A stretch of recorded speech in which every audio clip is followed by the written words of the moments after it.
Votre livre retrace la vie du général de Gaulle. Oui. Je voulais savoir, est-ce que vous pensiez que sa vision de la France, et notamment des institutions, était toujours d'actualité aujourd'hui? Si vous voulez, d'abord, oui, parce qu'on avait dit que les institutions avaient été rédigées pour De Gaulle. Or, je constate que ces institutions de la Ve République ont survécu à De Gaulle, survécu à une cohabitation, survécu à une alternance et survécu à des présidents de la République dont la personnalité est aussi différente que celle de M. Mitterrand, de M. Giscard d'Estaing, de Jacques Chirac ou d'autres. Donc elles ont survécu, elles avaient un but, restaurer l'autorité de l'État, car elles arrivaient, ces institutions, après 11 ans de 4e République, où les gouvernements ne duraient que 6 mois et où l'État n'avait pas l'autorité.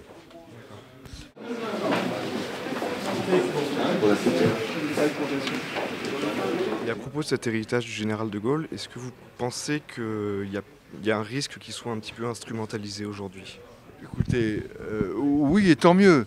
C'est-à-dire que je constate qu'aujourd'hui, tout le monde se réclame ou fait référence à De Gaulle. Pourquoi? D'abord parce qu'on est dans un monde, à la suite de la mondialisation, de l'implosion du monde communiste, de la disparition du bloc de l'Est et du bloc de l'Ouest, où il n'y a plus de valeurs.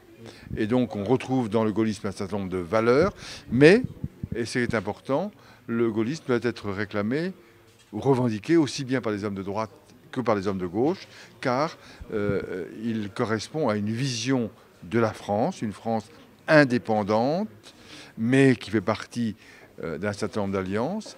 Elle impose une certaine conception de l'État, un État non pas qui fait tout, qui gère tout, qui s'occupe de tout, mais qui est centré sur ses missions essentielles. Et il fait référence à ce qui a été la recherche de tous les hommes politiques depuis la Révolution française, qu'ils soient de droite ou de gauche, à construire une société meilleure.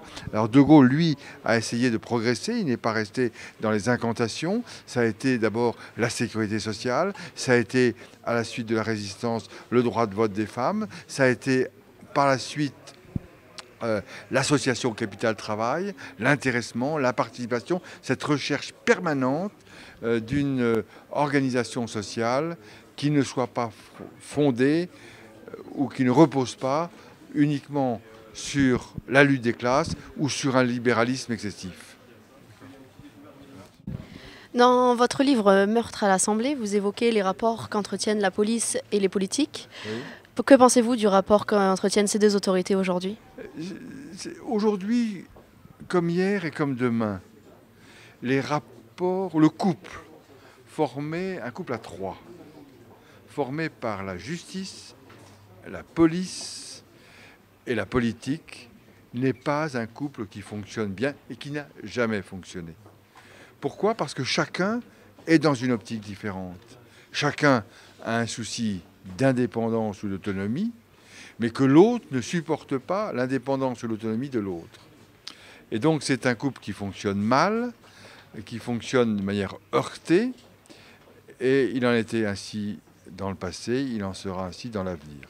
Alors simplement, il faut que la loi, les institutions de la République permettent d'éviter des dérives dues à ce couple fou que constituent ces trois personnes, ou ces trois institutions.